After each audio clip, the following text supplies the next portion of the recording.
We will begin with Stephen Goff from the Washington Post. Greg, thanks for your time. Hey, Steve. In anticipation of Gio debuting at some point, next couple games, obviously you know his dad very well. What are some of the things you've seen maybe that have been passed down from father to son in terms of the way you handle yourself and skills as well? Well, I think there's, Gio and his dad have a very similar grace to them, how they move around the field. Gio and Claudio both kind of just move around the field in a very fluid way, and I think that's something that's really a really big comparison of both of them. They're both competitive. You can see how I know Claudio was really competitive. You can see Gio also has that competitive fire. In these games that we've been watching from Dortmund, you can see how badly he wants to win the games. So those are two probably of major similarities that I see between them. Thanks, Greg. And as a reminder, because of the time, we're going to ask that each reporter have one question. So we will move on to Michele Giannone from Univision. Michele. Hi, thanks, Michael. Hi, Coach. How are you? Hi, Michele. My question is about the last time we talked about a few months ago about Christian and Gio playing together. And one of your options, you said that you were able to see one of them playing as a false nine. Has that idea evolved, or what are you seeing or thinking right now? I think that's certainly an option, especially the way we use our strikers. For me, it's going to be about putting them both in position to really help the team. And with Christian, he's playing at Chelsea. He's been doing a fantastic job, really making a huge impact on the games. And for Gio, for being that young and playing at Dortmund, a top club in the world, is really exceptional. And it's been great to watch him grow. Next, we'll go to Jeff Carlisle from ESPN. Hey, Greg, how are you? Hey, Jeff. Just what have these first few days been like? I mean, obviously you've been away from the team for such a long time. I mean, I don't know the extent to which you've been able to get on the field, but how much of that have you been able to do, and what else have you been talking to the guys about? Yeah, it's a great question, Jeff, because it's certainly taken a little bit getting used to, and I can imagine all that the guys have went through in the last 10 months of returning to play in a safe environment. Trying to foster relationships with social distancing, try to hold meetings with social distancing. So it's all been a challenge, and that's something we're getting used to. We're all embracing the challenge as a staff, and new things are popping up every single day, and that's been fun to have to deal with. But overall, we've had one real session with 8 players or with 11 players. Tomorrow we'll have a bigger session. All the rest of the guys will be here. We'll be tested. We'll be out of their isolation, and we'll have the whole group together. So the odd thing about it is, we'll be having a welcome meeting tomorrow, and we've been together for 2.5 days. So that's the odd part of COVID that we're all dealing with. Next will be Paul Tenorio from The Athletic. Hey, Greg. Obviously, Josh Sargent's absence changed things a bit with the roster. I wonder if, looking at that forward position, we know Sebastian Soto plays up top. Do you see Nico Giacchini as a number 9? Is he going to factor in there as well? And Tim Weah, how are you thinking about the number 9 differently without Josh and Cam? So I think those are both candidates to play there, together with Sebastian, who's a natural striker. So Nicholas can do it. He's been doing it in France. He scored a goal this weekend playing striker. We know Timmy can do it as well. He's played there for his club at times. So, that's a possibility. There's also a possibility of using a false 9. But overall, I think it's not going to change what we do much.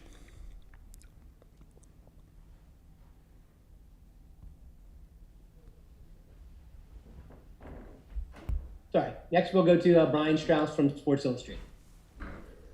Thanks. Hey, Greg. I've been thinking a lot about the Mexico friendly from last year and how you approached that game and how important process was to you and building a style and building an approach and sort of the cumulative repetition that you wanted to get into these guys to get them to play a certain way. And so I'm now curious, all this time later, how much of that potentially has been lost? Are you starting from scratch in a way? And there's also a lot of new players who've emerged over the past 14 months, like Gio, et cetera, who haven't been with you before. So is there catch up for some guys? Are you starting from scratch in a way, or are you maybe now coming up with a different approach and a different style that you want to implement? No, I think, Brian, that when we have our core together, I think it's a team that's made progress. I think now is a great time, to look at some new players, to look at some of the younger guys who have been doing a great job with their club teams, and so that's what we're using this camp for. Admittedly, what you're saying about the team is something I think about also. In this game, it's going to be probably 6 or 7 guys that are on the field for the first time playing together. So it will be a new experience. But I think when you look at the core and the players we were able to influence over this last 18 months, that's definitely a group that is up to speed. Thank you. Next, we will go to Ron Blum from the Associated Press. Hey, Gregg.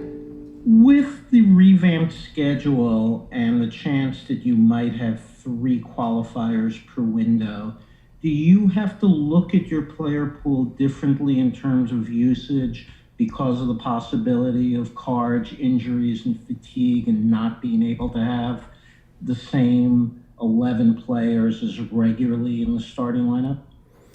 And that's why we're doing a lot of this work now. Identifying players, giving players an opportunity, bringing them into our camp, getting that experience. It's really important. When you think about qualifying, we're confident with the fact that we have top level medical and sports science teams that can give us any possible advantage that there is in these short turnarounds.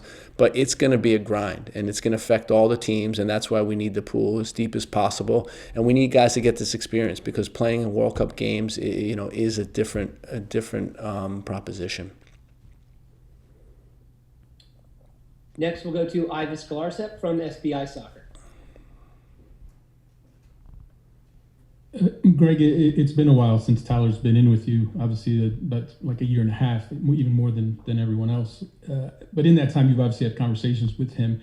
How have those conversations gone? And he's always been known as someone who's very cerebral. He's a student of the game. And how have those talks gone? And he mentioned that you're a little more open to the idea of him as a 6 than maybe you used to be. Can you talk a little about that evolution? Yeah, I don't think he knows what I thought of him before. I always, the thing is that you're talking about young players, and you're talking about, players, back then and what they can be and what they are. Tyler's a very, very intelligent player, very dynamic player. I think he's got a lot of poise for a person his age and a player his age, and it's really fun to work with him. I'm just, me and Tyler have had a ton of conversations over this last year, and I'm glad that now we're having conversations in person, because I know he can be an important member of this team. In terms of how we play the game and how we use a number 6, I have no doubt that he can learn it. I have no doubt that he has the ability to do it, but he also gives you flexibility because of his mobility. He can play wide, he can play in a higher position. So to me, he gives a coach a lot of opportunity. Next will be Doug McIntyre from Yahoo.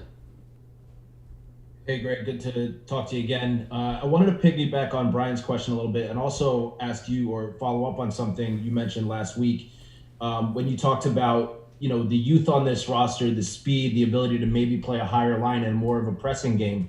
How much, if at all, is that a departure from the possession style that you talked about when you took the job, that you tried to implement in your first few months on the job? How do you mesh those two ideas together? Listen, I think it's about, taking advantage of the quality that we have in the team. And what I mean is, are there times where we can be more aggressive pressing? I think I was very comfortable in a mid-block 4-4-2 before. We've talked about the transition from that into more of a 4-3-3 defending. There's no secret around that. And it's basically based on, the athletes that we have and the quality that we have. So I think when, during my press conference, when I got named coach, one thing I did talk about was the caliber of athletes we have and the fact that we can be aggressive. It won't change much in terms of us wanting to control the ball. It won't change much in terms of us wanting to use the ball to create goal scoring opportunities. And when we have guys that can do it. So, for me, it's just adding another layer to our group. I don't think it's changing it. Next, we'll go to Phil Blanche from the Press Association.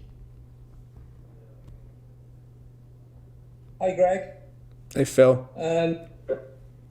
I just wondered, there's been some criticism on this side of the Atlantic regarding why these friendlies are being played with sort of the backdrop of COVID. I just wondered what your thoughts were on that, especially as you haven't selected any US players. Yeah, Phil, it was complicated, right? I didn't select. We do have one U.S. player in camp, Sebastian Leggett, and we purposely didn't bring players from the U.S. due to the Major League Soccer playoffs. So that was a different issue. But I can certainly understand concerns, and what I'd say here is that every precaution is being taken. And when you look at the environment we're in here, a very secure bubble. There's testing every other day. There's pods that the players are put into that they're not supposed to have close interaction with other players.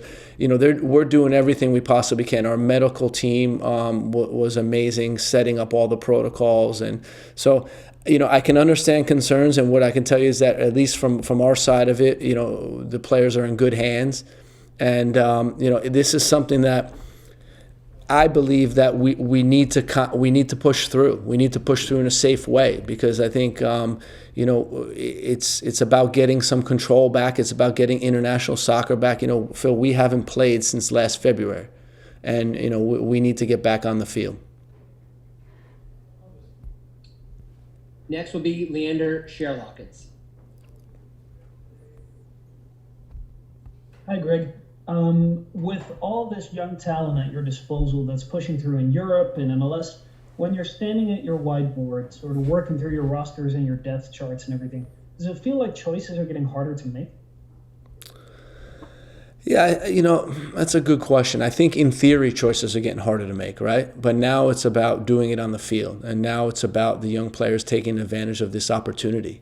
And that's what's most important to me about this. It's easy to discount, established players, but I think until you can prove it on the field, then, you're not taking their place yet. So, I have a lot of hope for this group of players. I believe in this group of players, and I think that as they continue to gain experience, both with their clubs and country, they're going to continue to grow and be fantastic players. But we can't get ahead of ourselves. We have to realize that there's 10 players in camp that are in the full national team for the first time, and it's going to take developing. There's no question about that. Next, we'll go to Charles Bone from MLSsoccer.com. Hi, Greg. I always appreciate these availabilities. I wanted to know if you've kept an eye on the Philadelphia Union winning the Supporters Shield yesterday, and kind of whether that helps you as a national team coach to have a club in your domestic league with a model like theirs. I think it's great. I have a lot of respect for Jim Curtin. He's a guy I'm really fond of. I think he's a great coach, a really good human being. I think he's patient with players. And it's great to see that get rewarded. I think it's been a process when you talk about from when he took over to now. It's great to see them get results from that process, because it is something they believed in. And, when I think about the organization, when I think about the academy and what they invested in the academy, and now have those players performing on the field, it's special. It's a great feeling. I did watch the game. I thought it was a good win by them, and I'm excited to see what they do in the playoffs. But it is a good example of, sticking to a process, believing in the process, and then executing on it. Next, we'll go to Franco Panizo.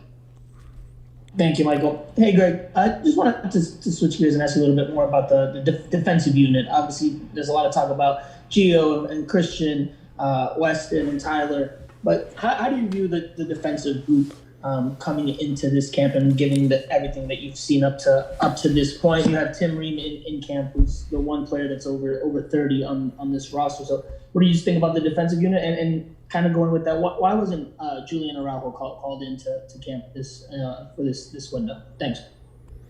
So, Tim, we joke with Tim is that we brought him here to be a coach, not a player.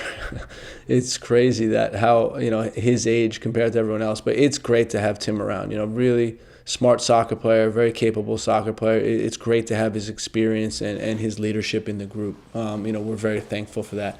When I look at the back line, you have Anthony Robinson at left back who's playing in the Premier League for Fulham. He's come on now and started all the games. I think he's done a great job. At center back, obviously I mentioned Tim, and then you have Matt Miazga, who's playing week in and week out at Anderlecht. You have John Brooks, who's playing week in and week out for Wolfsburg. You have Chris Richards, who's involved with Bayern Munich, and a very young player with high potential. And then at right back, you have Reggie Cannon and Serginho Dest, and both of them are playing regularly. Serginho hasn't missed Reggie hasn't missed a 90-minute game in the last month, so it's been fun to watch his progress in Portugal. Julian's a guy that we're really high on. He's a big part of our youth programs. We think he's going to be a big part of the full team. And, it's unfortunate that he got the red card, but the idea was for him to play out the season with LA. And we contacted LA and talked about it, and that was the decision that was made. But he's certainly a guy that's in our plans.